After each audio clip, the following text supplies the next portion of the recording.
and welcome to my studio. We're upstairs in our house on the second floor, and we have great north light here.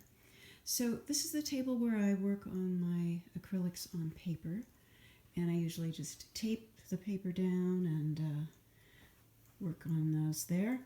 You can also see some glass pieces that I'm checking out. I just got these out of the kiln yesterday, and they're going to need a little more work, a little hand work on them to finish them off, but they came out pretty well.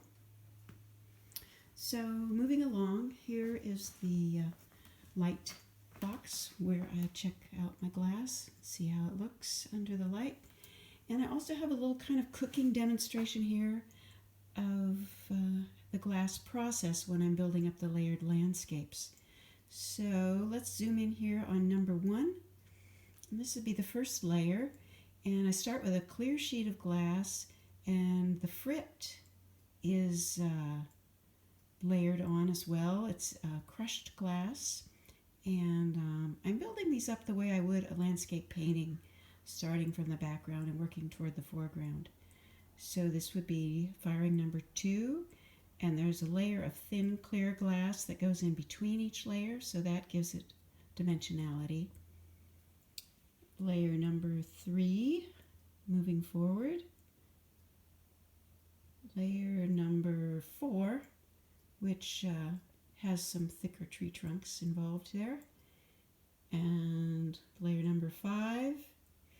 And layer number 6. And you can see in the corner what looks like to be a piece of broken glass, but actually I do a piece of glass and I cut different areas of it and make a channel for the frit, the crushed glass, to go in, and that's how I make the thicker tree trunks. And I'll talk to you more about the thinner lines in just a bit. Now, over here is my painting wall, where you can see a piece that's recently finished, and some of the materials I use, my table for mixing color, and all my brushes and things are there. Then over in this corner is where I do the preparation for my glass. This is where I cut the glass, and I also have an area where I have all the frit over here. So that's where I keep all the crushed glass. And the other thing that happens here is that I make the stringers for the thin branches in the landscape pieces. You can see some of the thinner branches on this piece of glass.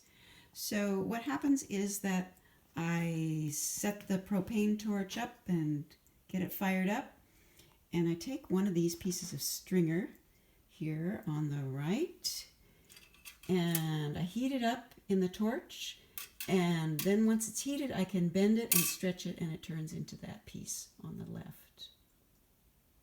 I had a few questions that were asked of me the other day.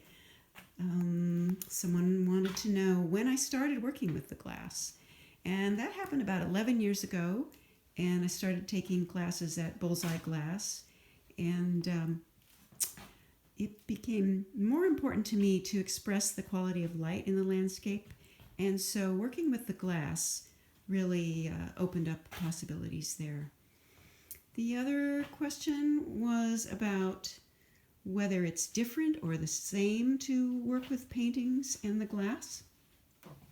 So I would say there are different aspects of it, because the glass is more indirect in a way, because you are firing in between, and some of those things are kind of out of your control of what happens.